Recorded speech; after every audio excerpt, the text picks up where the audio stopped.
All good, thank you.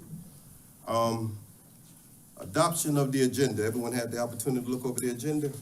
Yes. Any questions, additions, deletions?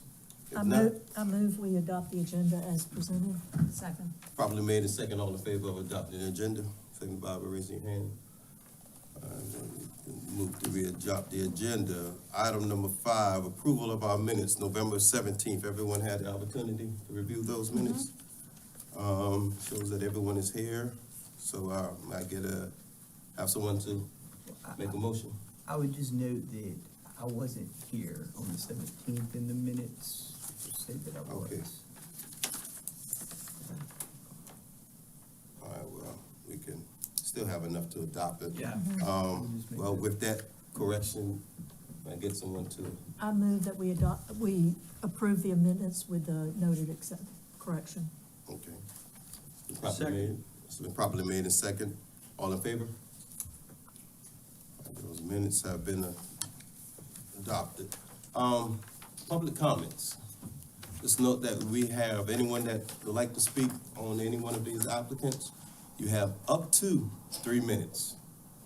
So if you don't need to use the entire 3 minutes, you have, up to 3 minutes for public comments.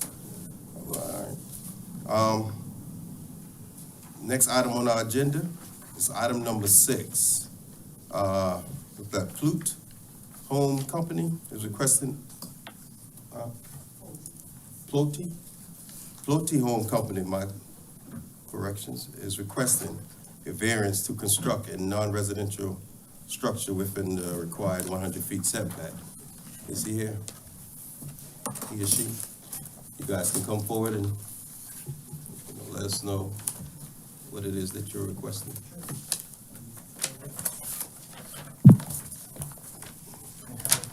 Can I control up here or do it?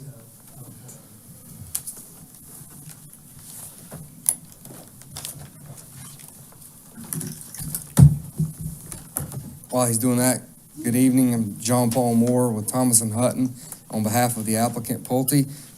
John Gearing's here, and he works for Pulte.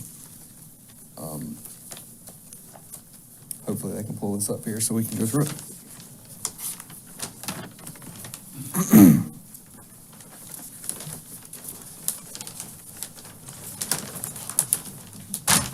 Okay. Work if I do this. Perfect. All right. Thanks for everybody being here tonight. Happy New Year to y'all as well. Just a quick outline. We're gonna go through a project overview. We'll go through the variance requirements and then open for discussion or any questions you may have. Project overview, proposed amenity consists of restroom building, parking, a swimming pool, pickleball court, playground, and a 2-story open-air picnic shelter, which is the topic of the variance tonight. See the site plan on the screen that was also submitted with the packet. The pavilion is the white structure shaded. There's an existing home there, and all we're asking to do is to remove this home and put in a pavilion, a picnic pavilion for the residents, the community to use.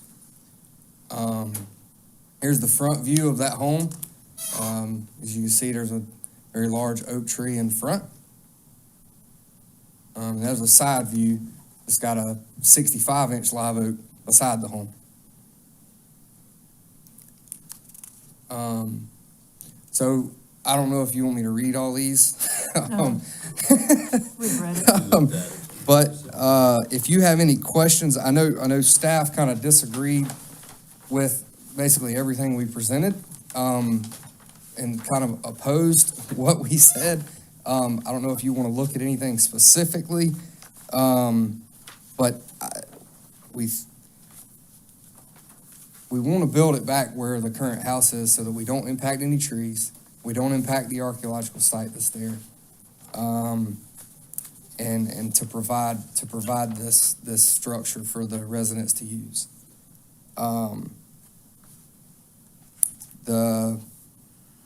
We'll go through a few of these in detail.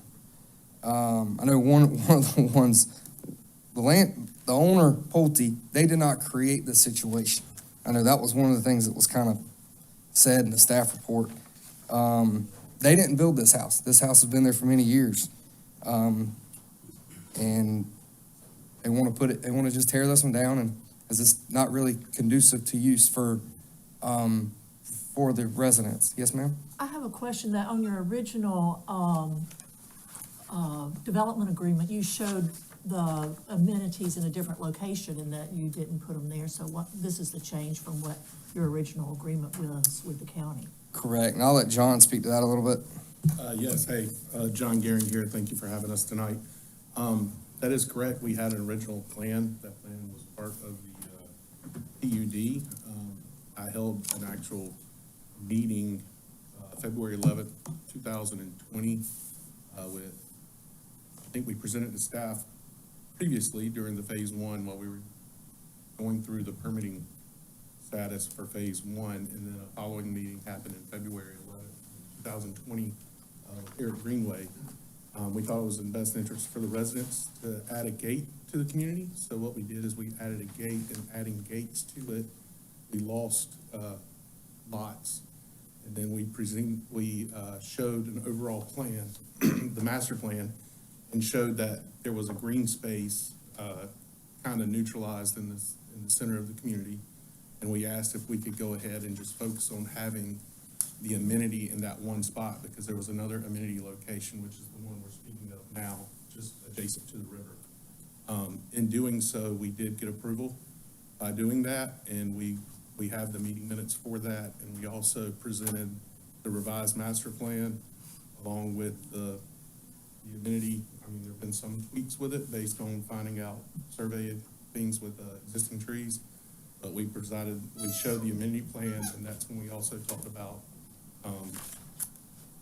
putting something within the square footage, a picnic shelter that remains within the existing square footage of the existing home. So we did that. We moved forward with getting permits for phases 1 and 2A, where that neutralized amenity area was, where we put lots there to make up for the lots lost with installing gates for the community. Help me to understand, when you said that when you got approval for, you're not talking about to have the amenities where it's at, where you currently proposing? No, we basically we received, not as going through permitting, but actual verbal approval that we could make that change or that shift by putting the lots where that amenity area was, and then focus all of the amenity in the section that we're presenting to you now. So what you originally had planned, you had put lots to build houses on? The lots that were lost for the gate, yes, we added those lots where that green space was. That was in the. So now you're short of green space? And you No, we actually met the green space per the PUD by doing that, because we added green space where the lots were by the gates, adjacent to the gate is a larger common area. I see. Entrance. Okay. So with that being said, when you moved from the previous location to where you're proposing to put your amenities, at that point, you knew you would need a variance then? No, not necessarily at that point. That didn't come later until, as we got through phase 2, we brought up the conceptual, we reviewed a plan further in detail with staff for the amenity layout, and brought up having the picnic shelter again within the outline of the existing footprint. So why did you not put some of the parking down in the buffer and have it as pervious, and then put the picnic shelter up there where it looks like there's no trees at all? Well, Look this way. we thought putting a structure in place of the existing structure was the best use of the property. We put the parking up front, and if, I don't even know if you could get back there with all the trees, to be honest, and try to park.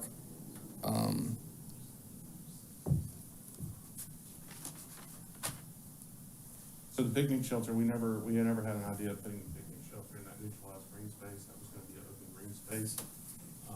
The But then, once we added the gate, and we presented that to Eric Greenway and then also the staff later on to put the lots there, which then we focused on putting a picnic shelter within this area. That was what we decided to do once we discovered the current existing of the actual home that sits there now. So, does anybody live in that house now? No, ma'am.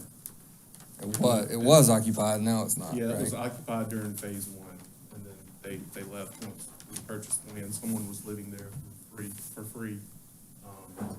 It was a caretaker for when the owner actually owned the property and used to hunt the property. And they let the caretaker live there for free. No improvements were made to the house. When they were there, they had tarps on the roof, things of that nature. And since it's an existing house, so they're gonna have to do something with it, whether they demo it or hopefully I think the intent was to hopefully use it as an amenity space as is, or maybe update it, but it's Yes, that's just, the it's just verbiage too far from the gone, PUD. right? It's too far gone, and they wanna replace it with this open air pavilion. And we had a study done. We actually hired someone to go in there, and there is asbestos and things of that nature present. Now, where y'all talked about, okay, hey, if you have to shift it, it would affect, or you would start to be with the live oaks.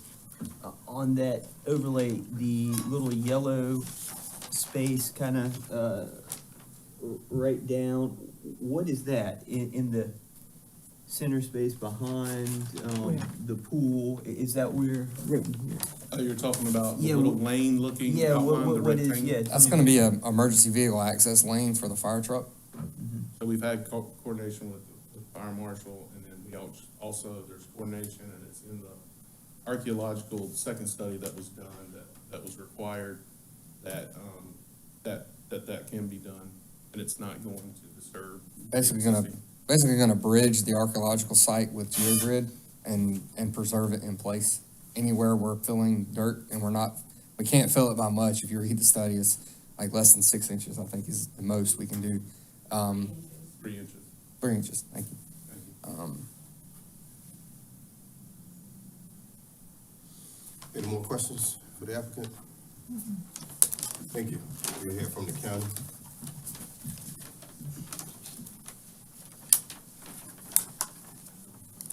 You guys can have a seat. We'll hear from the county here now.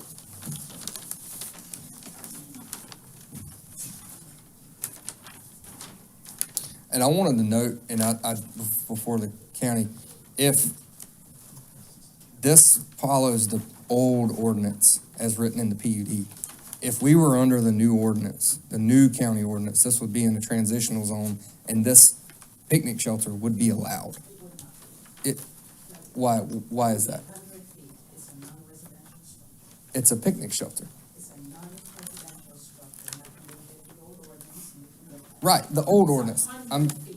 The new ordinance, though, The that new a- ordinance is still 100 feet. a picnic shelter is allowed at 50 feet in the transitional zone, Well, under the current ordinance. yes. That was my point. Not at 50, it's allowed in the 60-foot side. Um, Yeah, it's allowed in the 60, which is where you are. yep.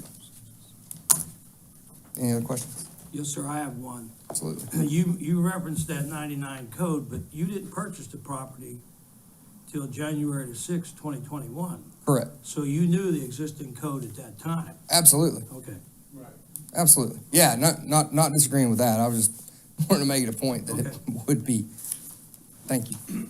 Also, I'd like to add, there was also conversations that we had about that, and we actually had a letter that was requested to be written because we were looking at also getting the amenity to be reviewed for the portion minus the two-story picnic shelter to see if we could go ahead and get that reviewed.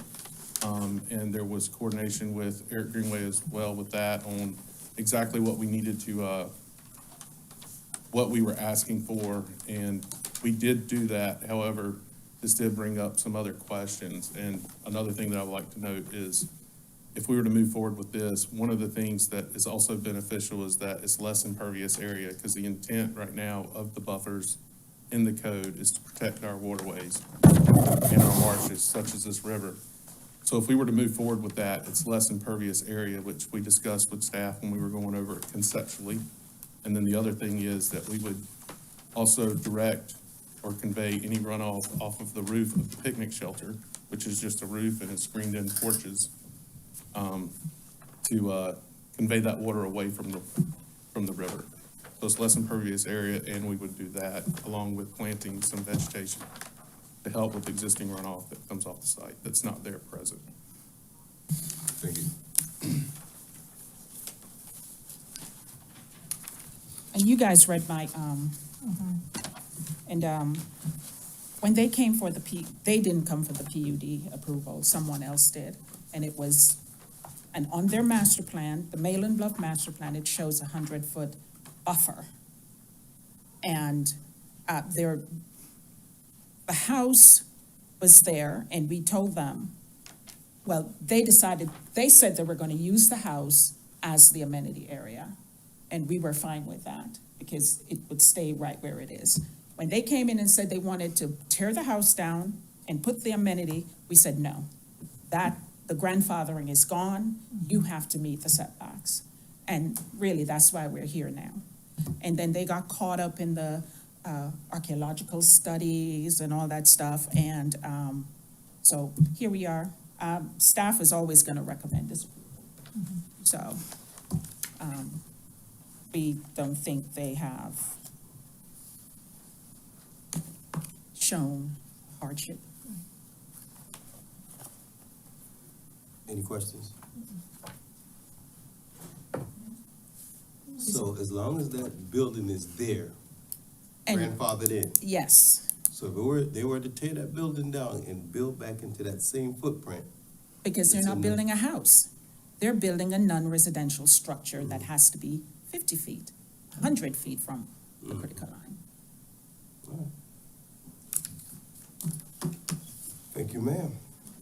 I would also add that, that there's room for a pavilion next to the playground and the tennis court. It seems like that there's lots of options that they could explore on where to put a picnic pavilion. There's a lot of trees over there, and that's the biggest thing with this. They're trying to save as many trees as possible, and, to your point, we tucked in the pickleball court kind of between the trees. So if we put anything else over there, that's more trees that would come down. Well, it looks like that tan is not trees. There's space out there to build something. Just maybe not I guess I'm not looking at the same. Like right in here? Yeah.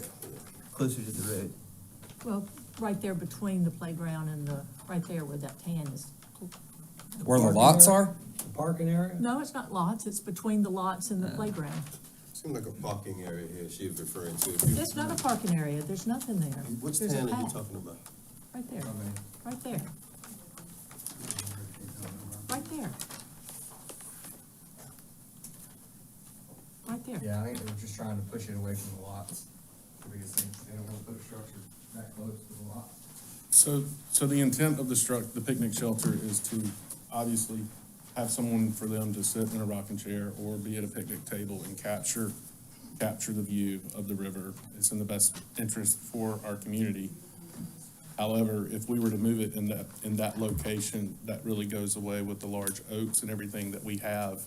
Part of the PUD as well is there's a 100-foot buffer that we're considering. There's a grove of trees there that we naturally want to keep.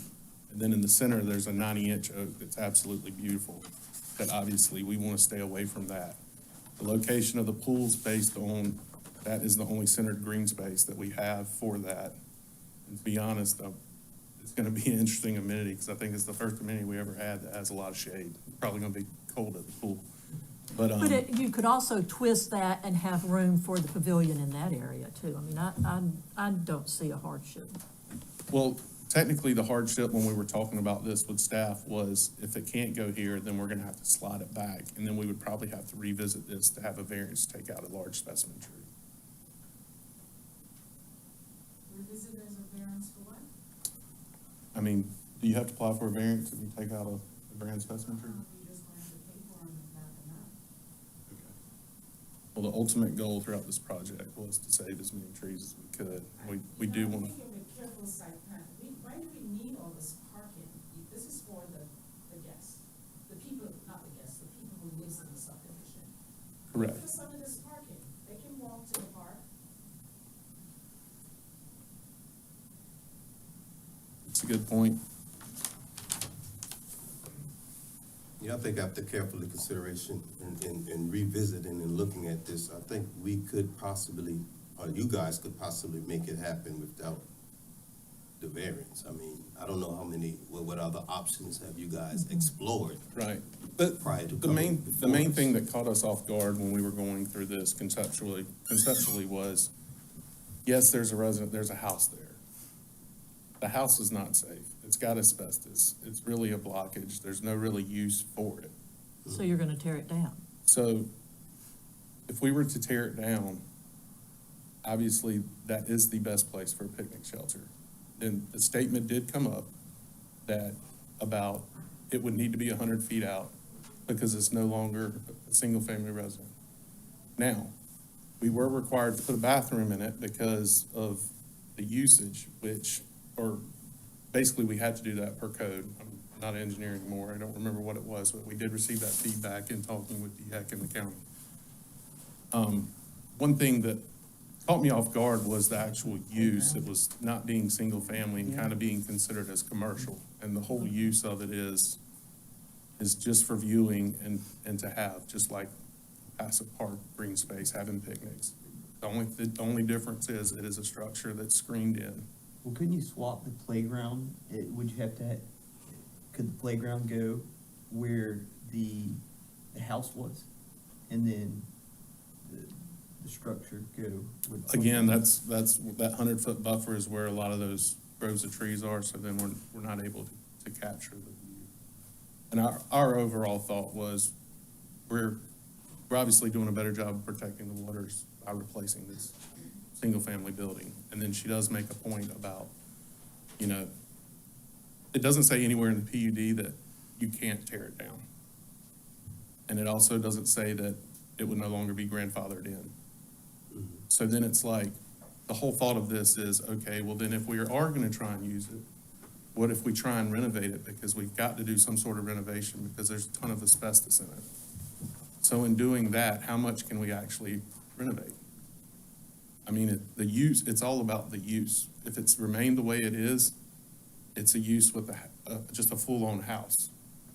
Or we can take a lot of the unnecessary things out of it and make it a picnic shelter. But the fact is, you don't need a variation if you use it as a house. Because it will no longer be a commercial use. Right.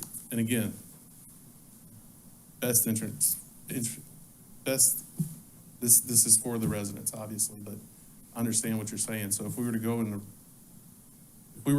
the route on renovation, what's setting the, we talk about it being grandfathered in, what is the limits on that? How far down to the bones can we go? I'm quite sure. I mean, we couldn't answer that tonight. I mean, you have to get back with the county and they would be able to better answer that question. Right. We're not. But people do a lot of renovation around here, Right. so. It's just looking at the new code, this is imposition based on the new code. Yes, the PUD is stuck, this whole master plan started in the early 2000s, is that right, Hillary? And then when we purchased it, we had to do an improvement to it. Mm-hmm. We had to do a revision of the overall master plan. But in the PUD, doesn't say anything about being grandfathered in, doesn't say anything about not being able to tear it down. It does say that we were gonna use it. Mm-hmm. So, and it's defined as a vacation home in one section, another section. I mean, another route is amending the PUD. So could you renovate this? Because, I mean, previously, it seemed like it was dilapidated and it was like of no use. And that's where it's a play of words, like, what is renovation? How far can you go in a house to really consider it a renovation? It's a drive under that's been closed in. So the bottom's a garage, then they closed that half in and made a laundry room and a bathroom and a sitting room. And then the upstairs is the actual house. And then it's got the whole idea is when we walked out there, it's 2 stories with a porch screened in. The views for the porch are magnificent. On the bottom, still great view of the low country, but it's not elevated. That's where the 2-story picnic shelter came into mind. PUD has it for use. But the condition of it just doesn't make sense. And again, we do hear staff, we respect what staff is saying, but at the same time, PUD does not say anything about grandfathered or you can't tear it down. That's not true. You adopted the 1999 code, and in that code, they have non-conforming uses and what can be done and how you go about doing that. So it may not be written in your PUD document, but it's in that code.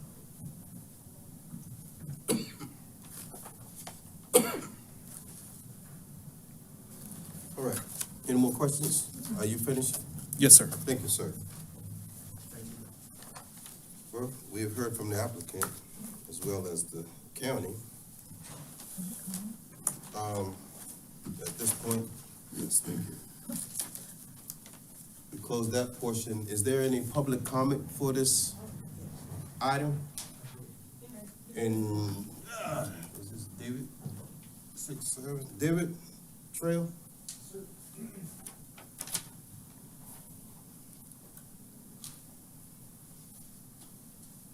Good afternoon, Mr. Chairman. Thank Good you. afternoon, everybody. Thank you for taking the time to hear me today and to hear this. Just one moment. I don't know if you was here when I originally said. I was not, yes, sir. Up to 3 minutes. Excuse me? You have up to 3 minutes. Yes, sir. I will try to be brief. My name is David Trail. I live in Malind Bluff, so I'm a resident of Malind Bluff. I work here in Beaufort. I've lived in Malind Bluff since January of last year. I'm here in support of Pulte's request for this variance. Ever since we moved in, ever since we started this process to buy, we'd always been told that the amenity center and the pool was gonna be available to us next summer. Next summer. Now, I understand that's coming from the sales reps, and you've gotta take that with a grain of salt, but my 8-year-old daughter doesn't really understand that, and so it becomes difficult come low country summertime when it's very hot. And my daughter doesn't understand that there's no pool. The gentleman that was speaking, I didn't catch your name, but he's absolutely right. The trees out there, those large historical oak trees are gorgeous. If there's any way that we can stick with this plan, provide the variance and preserve those trees, I mean, they are gorgeous historical oak trees that should be preserved if we can. There's also the historically significant areas that we want to preserve out there. We don't want to disturb those. And it really does make the most sense to me and a lot of my neighbors to take the house that is already there and repurpose it for the use of this picnic pavilion. The plan sounds great to us. We wish the pool was going to be bigger. If you could take that back, we'd appreciate that. But I fully support this. My family fully supports this variance request. Someone brought up parking and perhaps eliminating the parking, and I apologize, I can't remember who brought that up. I would just comment that there are some houses that are quite far from this location. We have some disabled veterans in the neighborhood, some elderly folks, and just some folks with some disabilities, not disabled vets, but just some disabilities. So having enough parking down there, I think that's important. So I just throw that out there for consideration. I think that was all my notes. Unless you have any questions for me, that's all I've got. I hope I kept that under the 3 minutes. Yeah, you did. You were right at it. Okay. All right. Well, thank you for your public comment. Thank you, sir. Thank you all. Appreciate it. Is there anyone else public comment for this item? We close the public comment.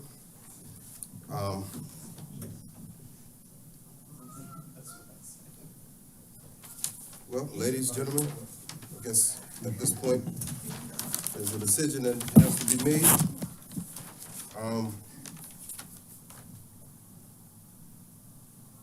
Whether we find this to be a hardship, or do we find that, there's possibility that it could be accommodated without the variance?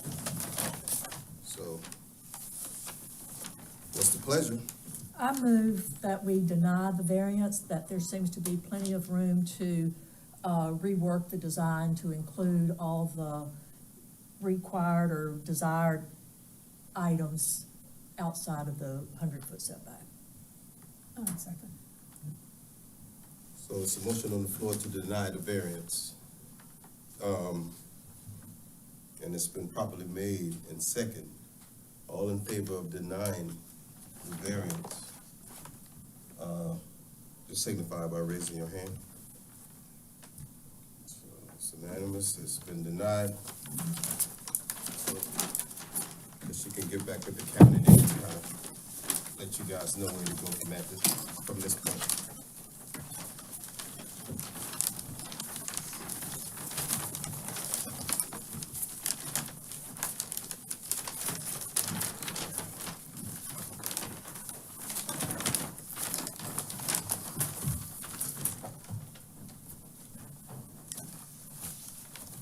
Item number 8, Mr. Michael Foskey is requesting a variance to keep the storage building. Is he here? There you go.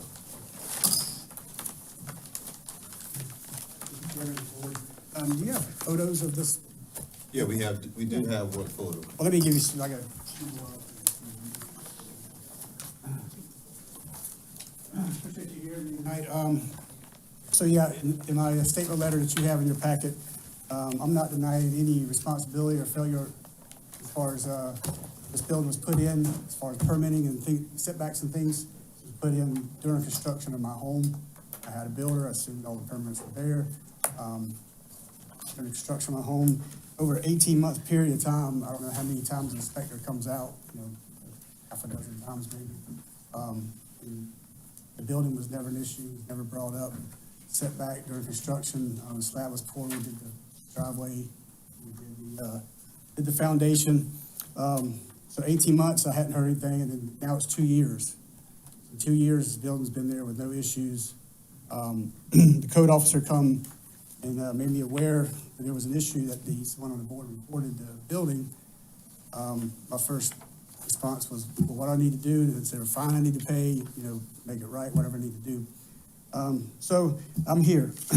So I wanted to start by referring to Chris Hook's letter, email. I'm sure you have that up there. I think he's kind of embellished his position a little bit. He keeps referring to himself in here as director.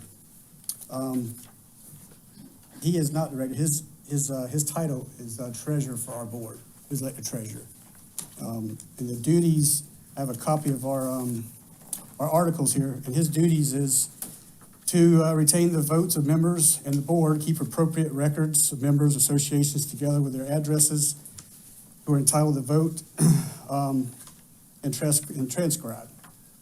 He actually puts in there, he's to ensure compliance of property owners. That is not his position. And I have not heard from any of the board members. I noticed that he only copied the president, but no other board members on this email. So since this came about, I haven't heard from any of the board members. I don't think any of them's here. I don't think Chris is here. So there's that. Like I say, the house, I think the building right now is 9 foot from being in compliant. And it's a hardship for me and my family. Yeah, go ahead.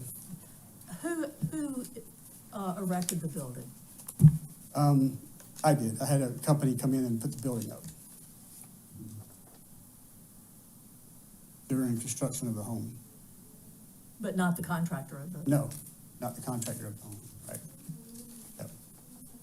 So, I And mean, the company that installed it, are they not typically concerned about I building assume they codes had, and? did what they're supposed to do, permitting and things.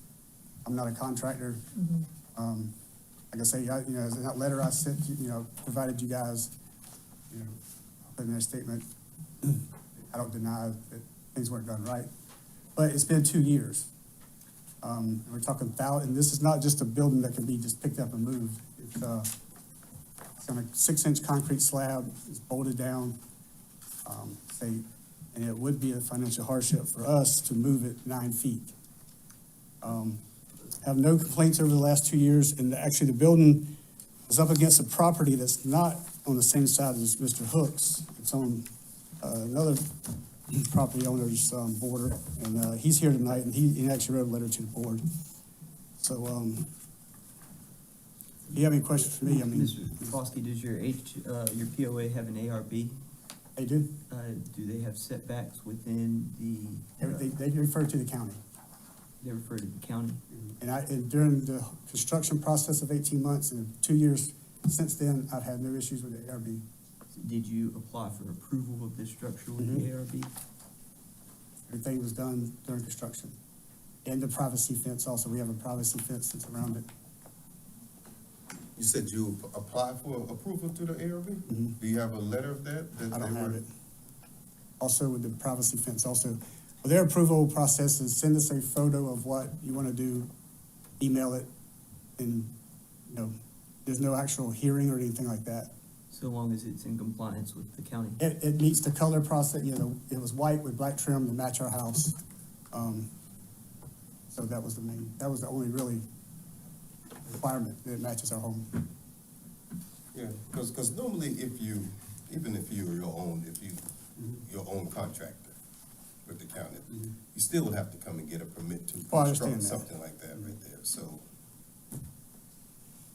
If you came and got a permit, you know, all that would have been, you know, set out that you ought to. Right, I just wasn't you would aware have at the to meet your time, like I say, setbacks.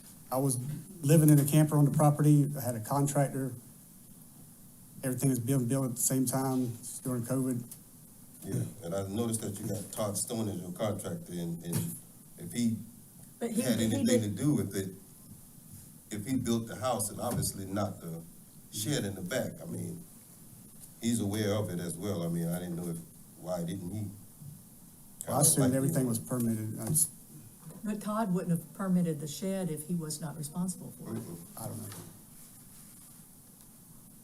Like I say, it's been 2 years with no issue. I know the staff had made a, you know, recommendation not to give the variance, which, you know, that's up to them. And it was, part of it was, that a variance permit would be adversely affect the health and safety of our general public. I'm not sure what that means, if we've got the variance.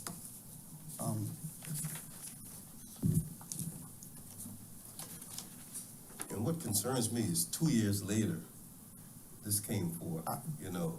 Yeah, if the inspector had come into the house and doing inspection on the home, you know, rough inspection, framing inspection, all that, you know, somebody would have said, you know, stop construction, you have a permit for that, I would stop construction and do what I needed to do. It was built during construction of the So this home. was built during the construction of your home? Yeah, it wasn't like I come in at midnight and put the shed up, right? It was during construction, because that slab for the shed was put in when we put the driveway in. Who poured the slab? What's his name? I'm a contractor, the same guy who did all the slab work. So he's a licensed contractor? Oh, yeah, So then he would be aware of the code also, particularly if he does cement work. right. It just concerns me that 2 years later, now if we were to decide to give you a variance, who else would be coming down the pipe looking for something of such, but, you know.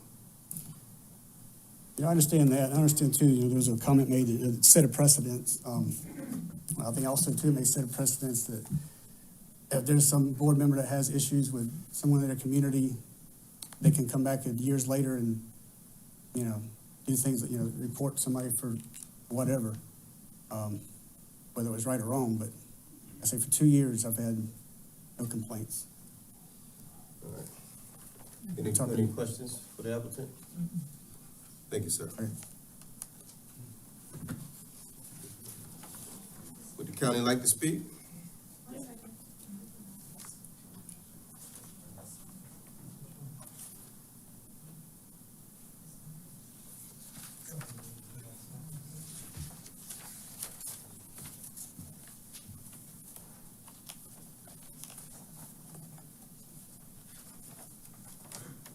Well, you guys know how I feel about people who build stuff without permits. Mr. Foskey received a permit for his home in, put it in here, I think in 2020 or something like that. I'm gonna pull up the aerial to see when this shed, if I can see when this shed was put on the property, because normally the assessor will put the shed and the home on the tax records, and I did not see the shed. So I don't know when it was placed on the property. I've gone through all of the requirements, and I cannot come up with a reason why, Mr. Foskey should receive a variance.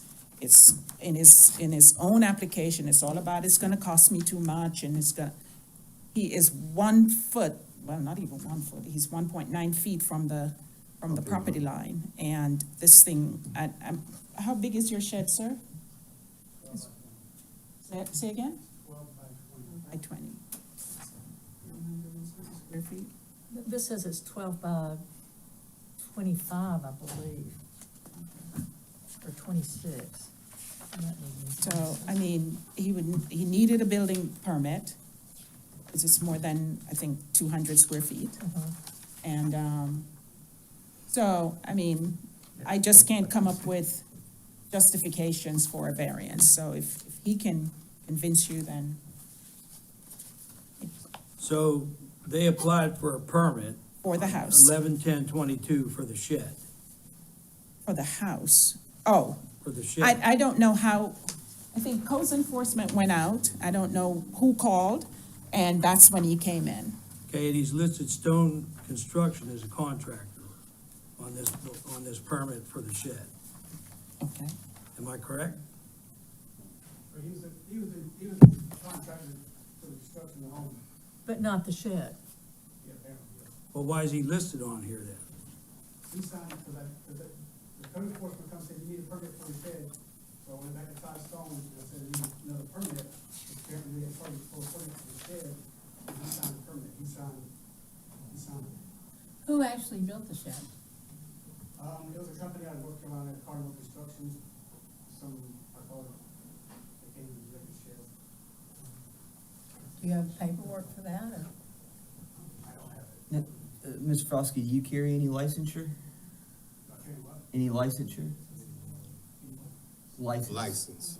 as far as. You're heating and air, correct? Yeah, So you licensed? yeah. And what type of, I mean, I'm just wondering, you're generally familiar with license permitting Oh, yeah. requirements? Why is, in the letter I submitted to the board, you know, I didn't deny that we didn't get a permit for the construction, I was gonna go ahead.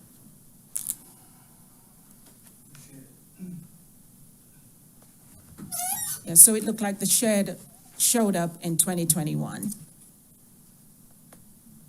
I guess during the time that the house was being built. We Which flew one's the our house? aerials. This is 20. This is 20, This is 2021. mhm. Which lot is? The one with the white top? Okay. The one in the middle. Right Yes, there. that one, yeah. There's no See, shed, there, the right? concrete driveway has not been ordered. What? The shed is there. Yeah. It's almost, it looks like it's on the next property line, but the shed is there in 2021. Yeah, but the house is not complete because the. Right, so he built the shed at the same time the house was being built. Yeah, that's what he said. Yeah, Okay. I just wanted to see when it showed up on the aerials. So, that's. Any questions? Thank you. Well, again, decision denied. needs to be made? I mean, based on a public comment. Didn't remind me. I'm sorry. We do have public comment, and we note that we have about 3 letters in here, I guess, in favor of, 2 in favor, 1 opposed of the letters. yes. Mr. Dale Wills? I was public comment on a Shell Point property. Oh, short term.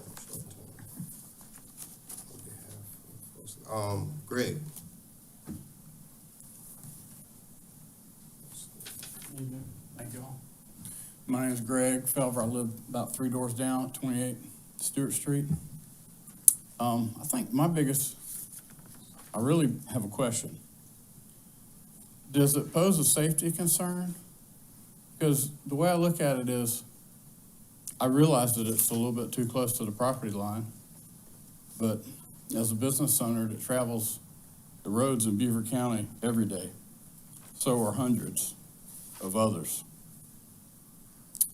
His neighbor on the shed side has no concern about it, and it would seem to me that with the shed being further away from the house, it would pose less risk for fire. So I'm in favor of it because it's a storage shed, and I'm not understanding something, but it just seems to me like with a yard that small, you don't want it in the middle of your backyard. You want it, everybody puts their storage shed off to the side to get it out of the way. It gives the kids more room to run, gives the dogs more room to run. I don't see where, is there a safety concern that I'm not seeing? Or is it just something else? No, it's just something about meeting the variance. I mean, you have side setbacks. Right, yeah. Part of requesting the variance is that can't be due to the direct act of the landowner. And I think it's pretty clear. And those red lines, those things aren't even where they're supposed to be. You get on that thing, I mean, they're way off. At any rate, that's my 2 cents. Thank you all. All right. Gerald? I couldn't. Is Gerald here? Okay.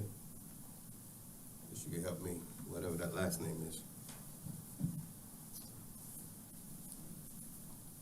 Good evening. Good I'm evening. Gerald Swank. I live at 14 Stagecoach Road, the greenhouse you see next to theirs. His shed backs up to the back of my garage. There's no impediment. I have no problem with Mr. Foskey's shed. He's been a very good neighbor, and I don't see what purpose it would serve to force him to move the shed. And I'm an older gentleman. I may not always be there, but if anybody buys my house, it's not going to obstruct their view or any effect on their property.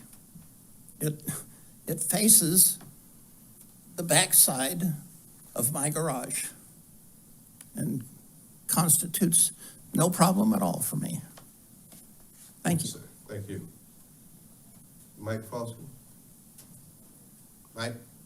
Oh, you put up a public comment. Okay. Thank you. Any more public comment? So we close public comment. I guess everyone, based on the testimony we've heard tonight, the evidence that we've received, what would be the pleasure?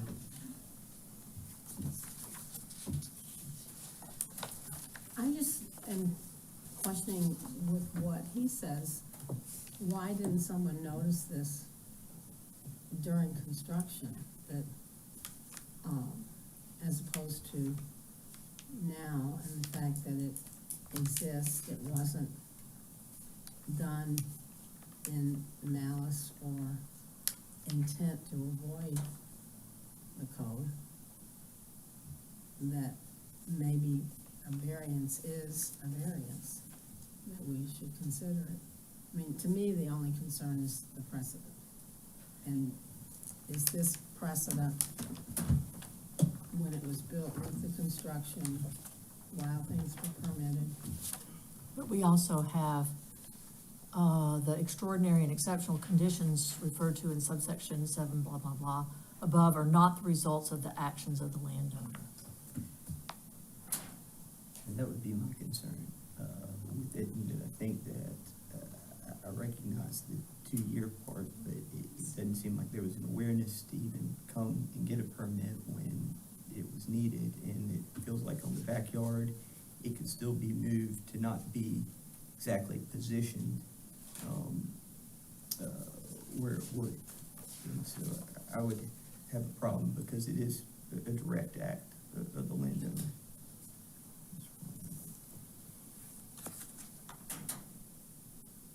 Well, if everything is said, and I understand that, you know, we have codes to go by.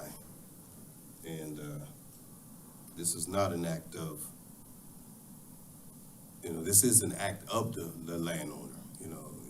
You should know to come in and get a permit for something of such. But, you know, when it comes to the financial use of, moving this is not something that reflects back on us, because it actually was a action of the applicant.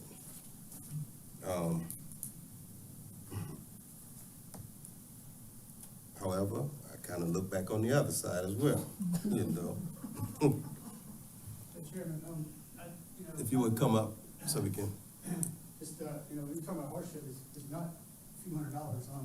I think the contract, it's on a 6-inch slab. I mean, I have to tear up the slab, pour a new slab, hire somebody to take this building down, estimates are up to $5,000.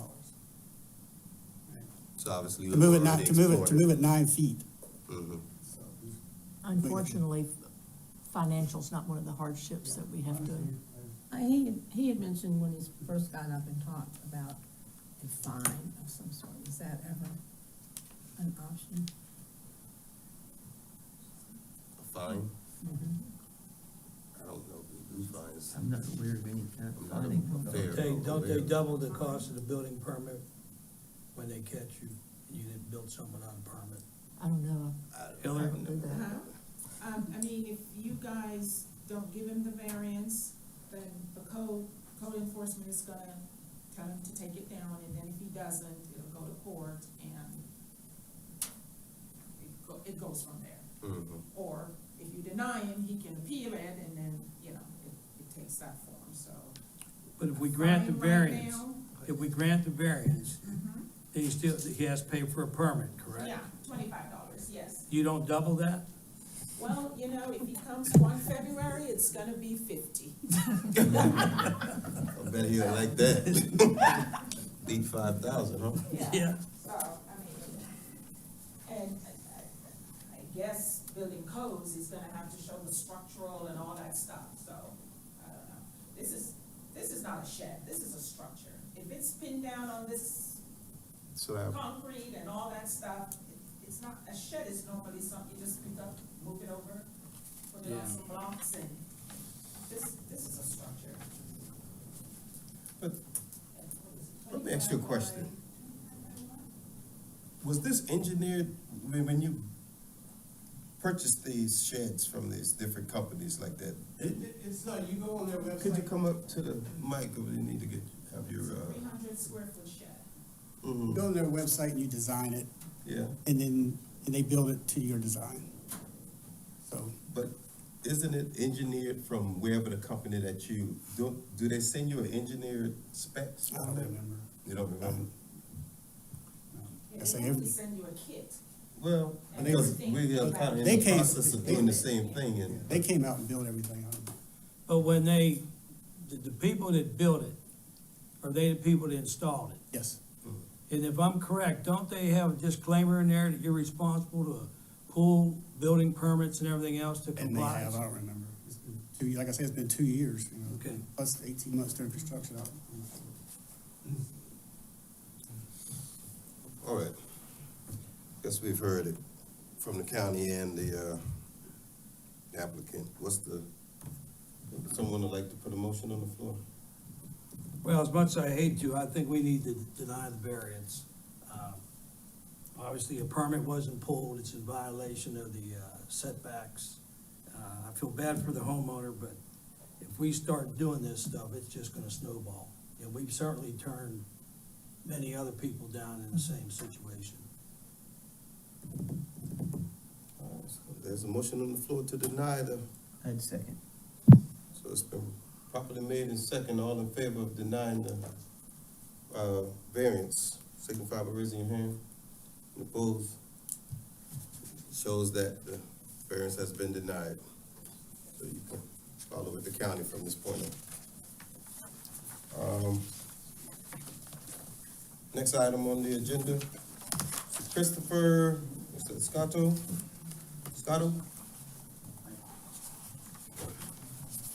Requesting a variance. I have photos of the house, the existing house. We purchased it last year. We're not the original owners. So I didn't know anything about any of the setbacks for the riverbank area. And I just wanted to put a deck so it would be easier for me to get out of the house in the backside.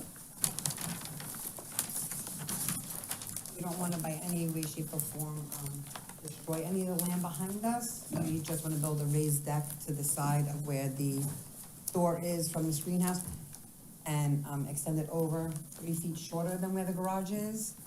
And it Sorry. also help alleviate some of the rainfall that's washing some of the grass area by our house, because it's raised on a hill. So we try to take pictures to show you how the incline goes, and you can see from the side of the house. Yeah. It goes from a little bit of the house showing to a whole lot of Yeah. house showing. In the- So, Yeah, in the one corner where the garage meets the house, it's down, I think it's like 3 or 4 inches where the ground is. And then on the other side, it's like 8 inches, and then as you go down, it's like 2 feet, and then 4 feet all the way back by the screen room to the ground. What are the 2 rooms that are there on the back wall? it's the living room and my kitchen. Yeah, So the kitchen's closest to the garage? Kitchen is that's closest to the the screen living room room, is and the living closest room to is the garage. closest to the garage. So, and then on the, and then, so we have really no, if you look at our land, there really is no flat land at all. And like I said, we It's just kinda- purchased the house in March. Curves down.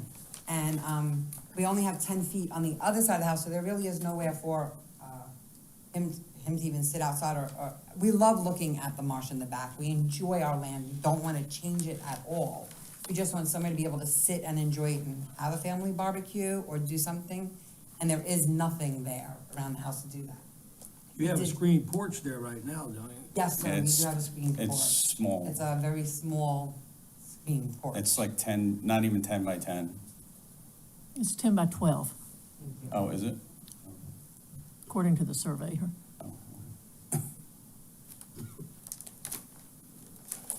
So I take it this house is on a raised slab? Yes. Yes, sir. Okay, so when you look at that different in elevation, that was built that way.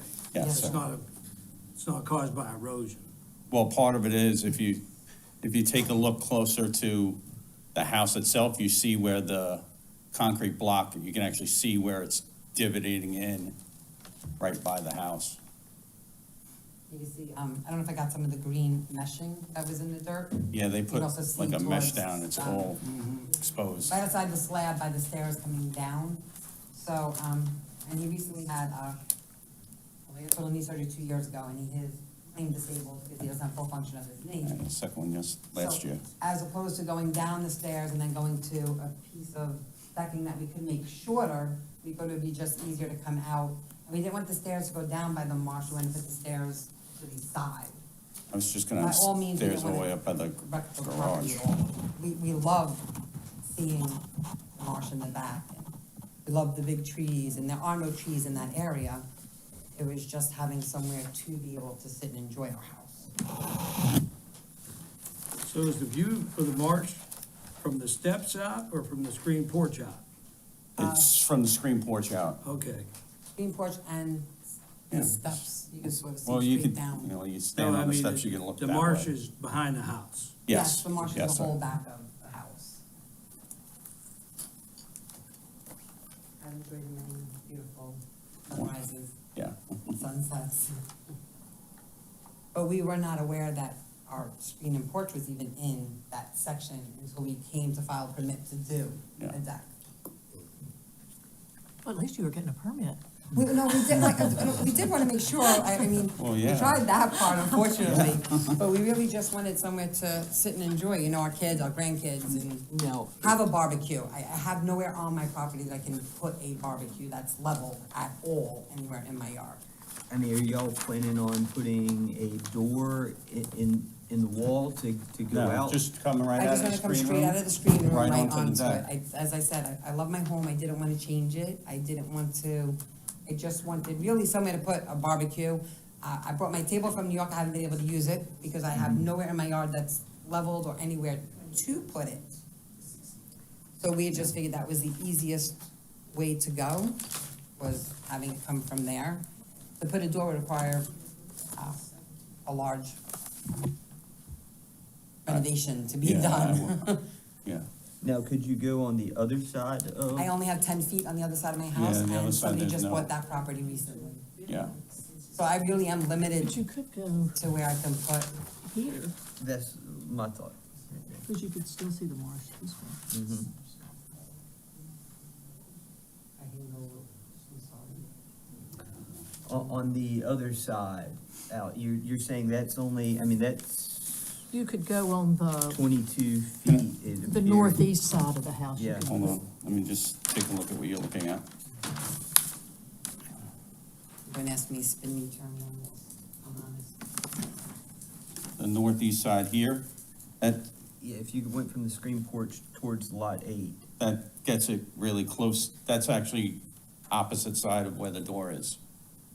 The door is on the side of where the deck is right now.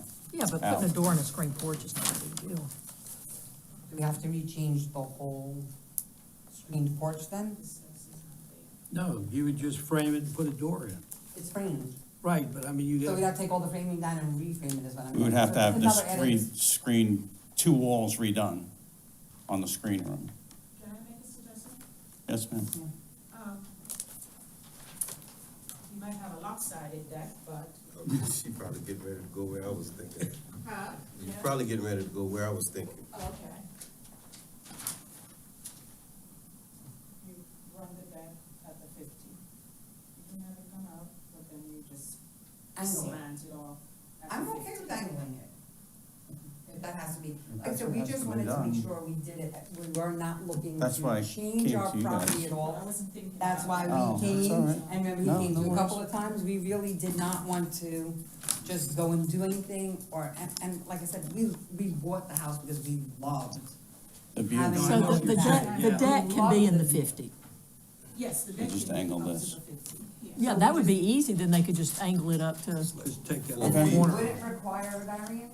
no. No. Can we Oh, just- all right. We just give you the permit. Okay, And that's great, thank you, I would appreciate That's that, fine. I Okay. appreciate all of you helping us So figure you that wanna, out. Yeah. so. I mean, I you would want prefer that- not to have an angle, but if that's the only way I can have my deck, I'm okay with doing it. yeah, as you would long as I like can for us get to- out of the house. Would you like for us to withdraw this, and all you have to do is ask us? Okay. No, You you, know, Oh, you would yes, have to can we ask withdraw us. this, please, and just have a regular permit to get Yeah. the angle of the deck? Yeah, so all we do is withdraw this this application, and you go back to the county, and they'll Okay. instruct you Do on we where have to to go. file another? Nope, thank you. Okay, Thank you so much. Thank you. Thank you. good luck. thank you. Would you like your Oh, picture? sure. We wanted, so you had an idea of what we were looking for. Sure. Thank you. They were It was helpful. helpful. Thank you. No, thank you, because It's very helpful. looking at the land, you can't see her. No public comment for this item. Right. Um, Okay, Reese Roberts.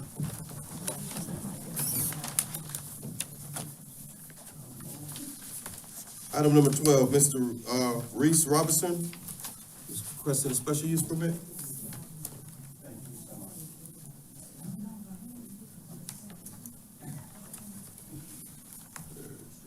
Good evening, ladies and gentlemen.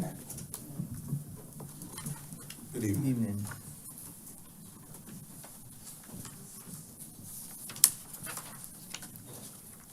Oh, You good, very go good. ahead. Yes, thank you. My name is Hamza.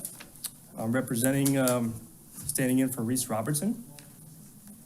They were clients of mine. I'm a local real estate agent, and they had purchased this property with the use of visiting Beaufort, good old Beaufort, for about 6 months out of the year. And then also the possibility of using a short-term rental for the other half. They went ahead and applied, and they were disapproved based off of the covenants and restrictions. No short-term rentals allowed. The main purpose of them buying this house is to, again, use it for a secondary purpose and also rent it out as a short-term rental to military supporters. They're huge military supporters, as I am myself, a prior Marine Corps veteran myself. Once they receive the recommendation of denial, it's my understanding that these covenants have either expired or been abolished. I see the covenants lay with the land for about 25 years, which was 1965, and then 25 years after that expires in 1991. There's more to that paragraph. It says that they will be renewed every 10 years unless the community votes not to do it.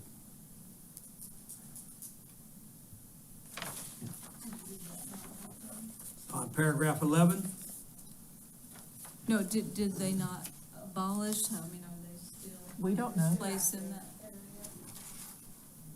We found something else that was talking about some covenants being abolished, but we didn't know if that applied to that area.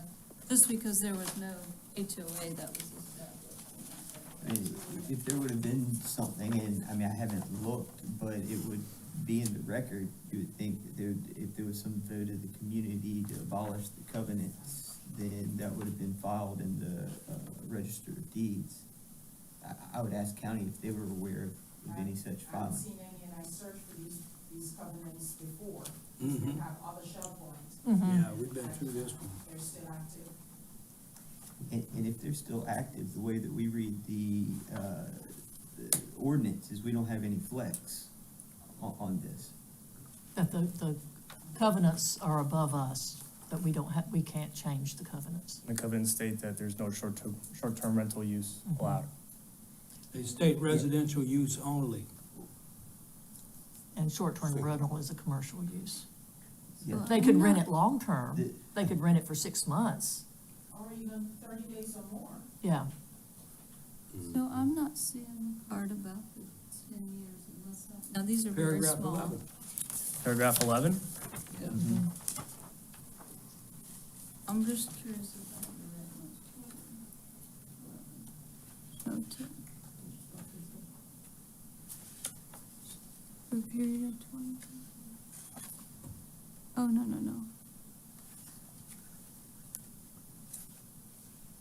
So It's a common, is there a common term. possibility that they could and then they could do this as a short-term rental?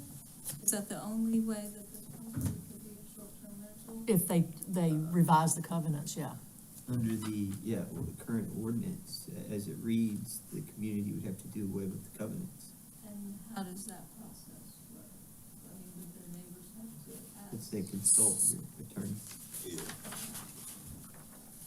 I'm sorry if that's a dumb question. No, it's not a dumb question, but it's one we can't answer.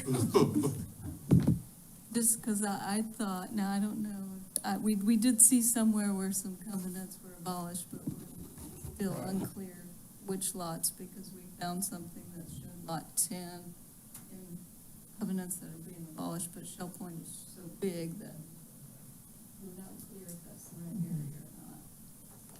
But we did find something that says termination of restrictive covenants on Shell Point Park.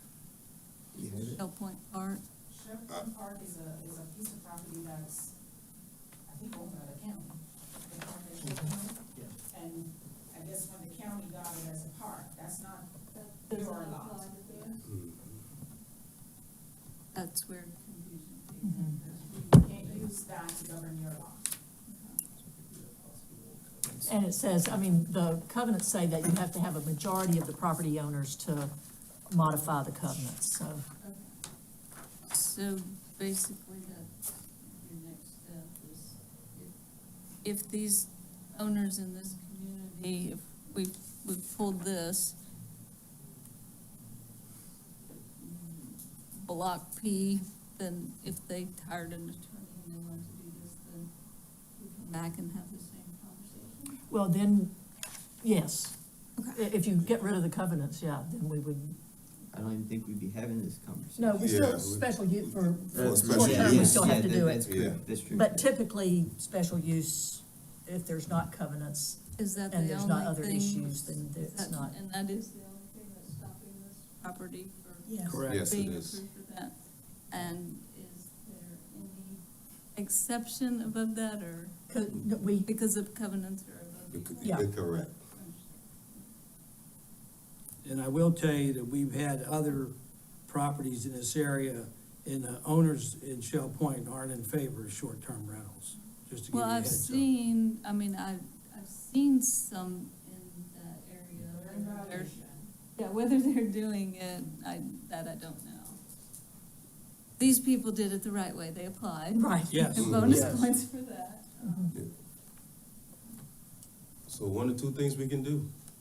We can go ahead and vote on this, or you can, being that you have the information that you need, We to don't go- want you to vote on it. so you would like for us to, Well, right? Right. We don't want, right? I you didn't kinda think you know would. what your vote is. Yeah, We don't- yeah. Okay. Well, if Public they comment. withdraw their application, there's no need for a public comment. That's if you take that route. They could allow public comment. and I think the Can we public would withdraw like their to hear the application. Okay, we can listen to the public comment. So are you guys complete, finished? Any questions for the applicant? Are you finished? I think that's about any kind of recommendations you can give us. All right, well, once we hear from the county and public comment, then we'll come back to the Yeah. Thank you. recommendations. Thank you.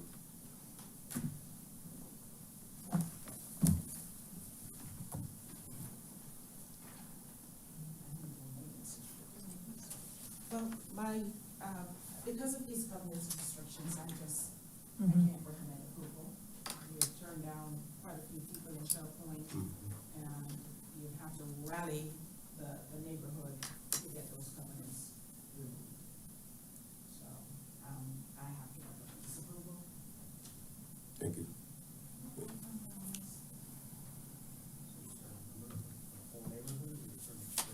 I think it's 60%.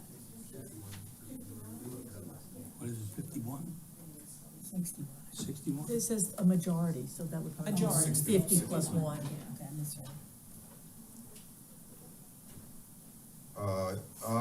Public comments, we open up public comments, okay, are you Dale? Yes. Thank you, sir. Good evening. Thank you. My name's Dale Wills, and my wife and I, we own 4 properties in Shell Point to include our business. We have had our Airbnbs for 7 years before the special use permit requirement. Ms. Campbell is here, they've had theirs about the same time. There's another gentleman here that owns 3 properties in Shell Point. The problem with Shell Point in the whole is the people that have complained, like you mentioned, are the same ones, the same individuals. We have people living in RVs on the side of their house, which is against code. There's Connex boxes in Shell Point next to houses, that's against code. There's mother-in-laws living in sheds, that's against the covenants in Shell Point. All this, there's no HOA, there's no one to report to. I've talked to 4 attorneys in Beaufort County, all real estate attorneys. My wife is a real estate agent herself. The major confusion is we're calling Airbnbs commercial. I know, and Hillary has helped me explain this, that it's not the actual building that's commercial, it's the activity. The problem with that is when you lease an Airbnb from 11 o'clock or 4 p.m. at check-in to 11 a.m. when you check out, you're signing a lease. You own the home for those 4 days, 5 days, however long you stay.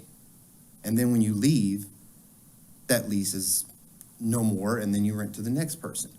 It is a residential. I've looked up every other county municipality in South Carolina. They're all residential. So I don't know if there's something that we could do to change that, or if we try to change to the 51%, I think that we looked up, to change the covenants. What is your guidance to go about doing that? Well, I appreciate your situation because there is the way that this county specifically declares that the short-term being a commercial use is not necessarily how the courts look at it. They do look at a rental being still within a residential use, but the ordinance designates it as commercial. And so I think with respect to how the ordinance is written, what you're gonna have to do, do you have a functioning board? No, there is no existing board in the There neighborhood. are methods within the South Carolina Non-Profit Act of how you can go to court, get the court to essentially allow you to get a declaratory judgment, to basically form a board and take action through that. I mean, it happens, and then you would have to, through that, having the functioning system, go and call a meeting, get a proper vote, but you'd have to do away with these covenants. Okay. Because these covenants say they're for residential use, and that's always gonna be in conflict with the ordinance, is the way I see it. Right, and see, the confusion with the covenants is it doesn't say how to rent your home. It doesn't say that you cannot rent your home for 5 days, 10 days, 30 days. Well, and the law's gonna allow that then to the freest use of the property, which is gonna allow short-term rentals under the covenants. But here, the county ordinance says, hey, if you have covenants, and your covenants say you've got that it's supposed to be for residential use, but the county has said, hey, short-term rentals are commercial. And so there you've got a little bit of. Couldn't they go to the county council to get them to try to change that? Or you'd have to have the text change as to, because this has been mentioned, here before, because we've had some areas, and I had issue with this because I've had areas in my practice where I've had to argue, these things before the court, knowing that a court will look and allow for, will consider these short-term rentals to be still within a residential use, but that's not necessarily how our ordinance looks at it. So if we, the ones that are in support of it, bring something to the council and say, we are looking forward to change the text of the covenants. Okay, Yeah, I think you've got two options, is the That's a good text answer. change, or you have to go and get rid of these covenants and kind of figure out through the Nonprofit Act as to getting the power and authority, if it's not just documenting a vote of your. okay, and then in the meantime, We shouldn't be giving Yeah. legal advice. oh, okay, I'm sorry, okay, public comment, I'm sorry. Well, that was enough. Okay, thank you. Thank you. So do they want to withdraw or have us vote? Any more public comment? We close this public comment. What would you like for us to do? Would you like to withdraw this application, or? Can I ask one more question? You sure can. When you say that they continue every 10 years, does that mean that they would never expire until somebody did take action? Mm-hmm. Based on how They this they is just read? automatically 10 years, same, unless somebody comes forward and wants to do something. Correct. So I'm just going to assume that your vote has not changed. So What are the other options if I don't decide, if he doesn't decide to withdraw the application? Then we deny him, and then he has 6 months before he can reapply. Isn't that correct? And you can't come back with the same thing. Oh, you can't ever come back with the same thing. Yeah, so you can't come back with the same, if you have covenants, we're not gonna accept it.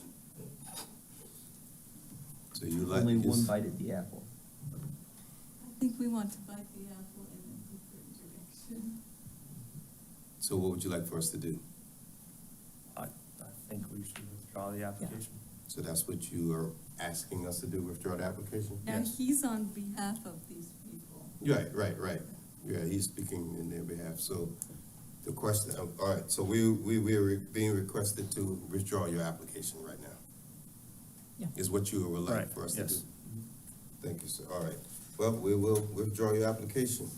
And We I want guess to at such see time you you guys guys go back again. and do whatever it is you need to do to try to rectify this. You can always reapply and come back. Got it. Thank you. Thank you. Or they could rent it for longer time. They could do it. Yeah, 30 days or more. They could do 30 days. Uh-huh. Last item. Mr. Barry, Gupton. Another special use. With covenants. Yes, sir. My name's Barry Gupton. We moved to the property that we're asking for the short-term rental approval at 185 Sea Pines Drive. That's in Coffin Point neighborhood.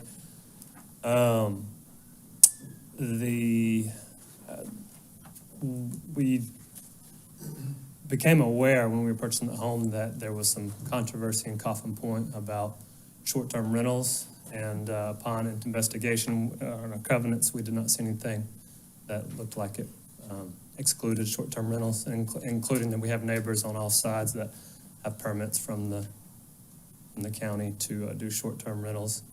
And we've lived at the home. We live on St. Helena Island. Kids go to St. Helena Elementary School, and to be able to afford this home, it needs to produce some income. It's a beautiful place. We'd love to live there full time, but we can't afford to right now. So that's what we're applying for, a permit to be able to short-term rent it. And that's all I have. And did you say there are 2 rentals next door that's been permitted? Yes, sir. They're currently active as far. Active, but their permit was rescinded. Okay. They got their permit because they were renting, since 2018, before we even looked at the covenants. And once we found out there were covenants, we Rescinded. Is this community that's on the causeway? This is a different. This is the one that normally has about 50 people here. Mm-hmm. You're lucky you don't have 50 people here. Well, yeah, but that's because everybody, and so there's, Coffin Point has about 4 or 5, I talked with Derek Gilbert about this, there's about 4 or 5 different communities in Coffin Point. It's not a monolith. Right. And so my wife met with Miss Austin, right, correct? And they were, you did not? Okay, I didn't realize that. I have 10 copies of the covenant. They have them, I gave them to them.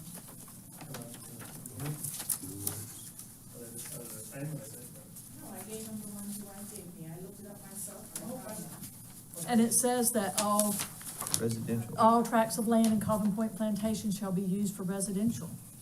That's not the covenants that I have. So there's several different Coffin Point neighborhoods. I clearly have my plat that, and there's and the covenants that apply.